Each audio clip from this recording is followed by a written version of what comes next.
नमस्कार दोस्तों। कहते हैं कि समय किसी के साथ पक्षपात नहीं करता।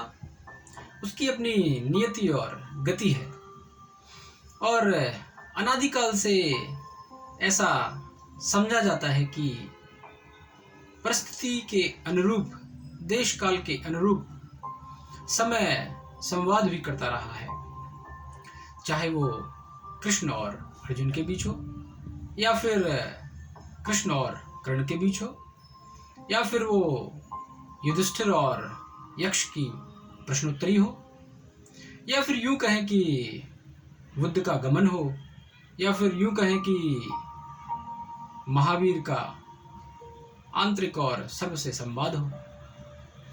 तो समय समय पर समय ने भी अपनी परिधियों को खींचा है, लेकिन संवादिक रूप से। और यह कहना तो गलत नहीं होगा कि उसकी अपनी कोई तृष्णा नहीं है, उसकी अपनी कोई नियमावली जरूर है, लेकिन उसके अपने स्वयं के निर्णय नहीं है। वो निर्णय समय और परिस्थितियों के अनुरूप निवर्तमान व्यक्तियों और व्यवस्थाओं पर छोड़ता रहा है। हाँ, लेकिन एक बात हमेशा से निकल कर आई कि उस समय ने एक प्रश्न छोड़ा कि आखिर समाधान क्या हो सकता है। तो कई संदर्भों के बाद, कई उदाहरणों के समझने के बाद, कई संवादों से रूबरू होने के बाद एक एक एक संदर्भ, या फिर मैं यूं कहूं कि एक संवादात्मक, या फिर यूं कहूं कि एक निर्णय पूर्वक एक संक्षेप में कुछ निकल कर आया। तो यही आया कि दो तरह के पाठ हैं, दो धाराएं हैं, एक समस्या और दूसरी समाधान। तो समय ने व्यवस्था से हमेशा प्रश्नों के माध्यम से यही कहा कि आखिर इसका समाधान क्या है। तो उस नियमावली से या उस विराट या सूक्ष्म वार्तालाप से एक चीज तो निकल कर आई कि त्याग है जिसने समाधान दिए। एक उदाहरण से समझते हैं। शायद ये कहानी, ये कथा सबने कभी सुनी होगी कि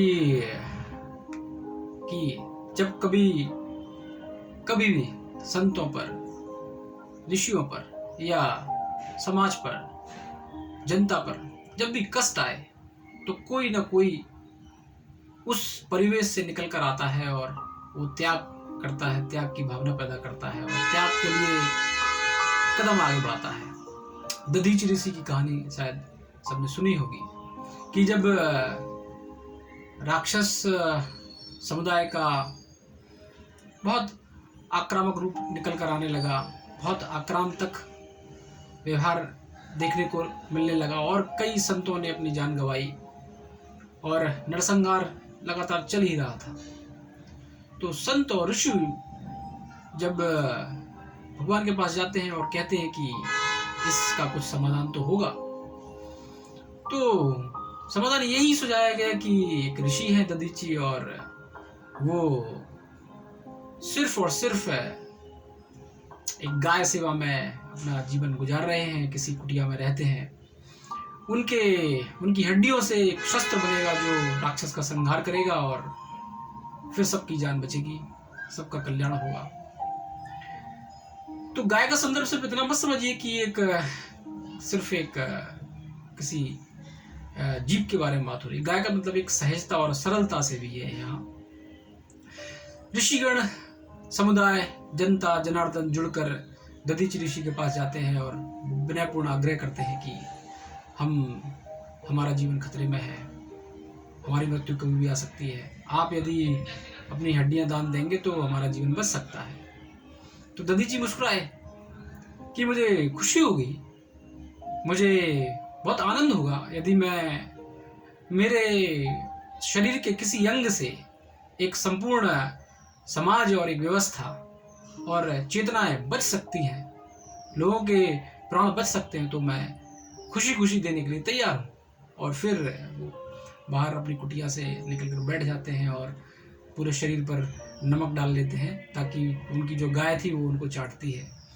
तो ऐसा बताया जाता है कि गाय ने चाटते चाटते चाटते सिर्फ हड्डियाँ छोड़ी, और फिर जो हड्डियाँ मिली उससे शस्त्र बनाए गए और राक्षस का संहार हुआ, लेकिन शांति आई और लोगों के जीवन बचे।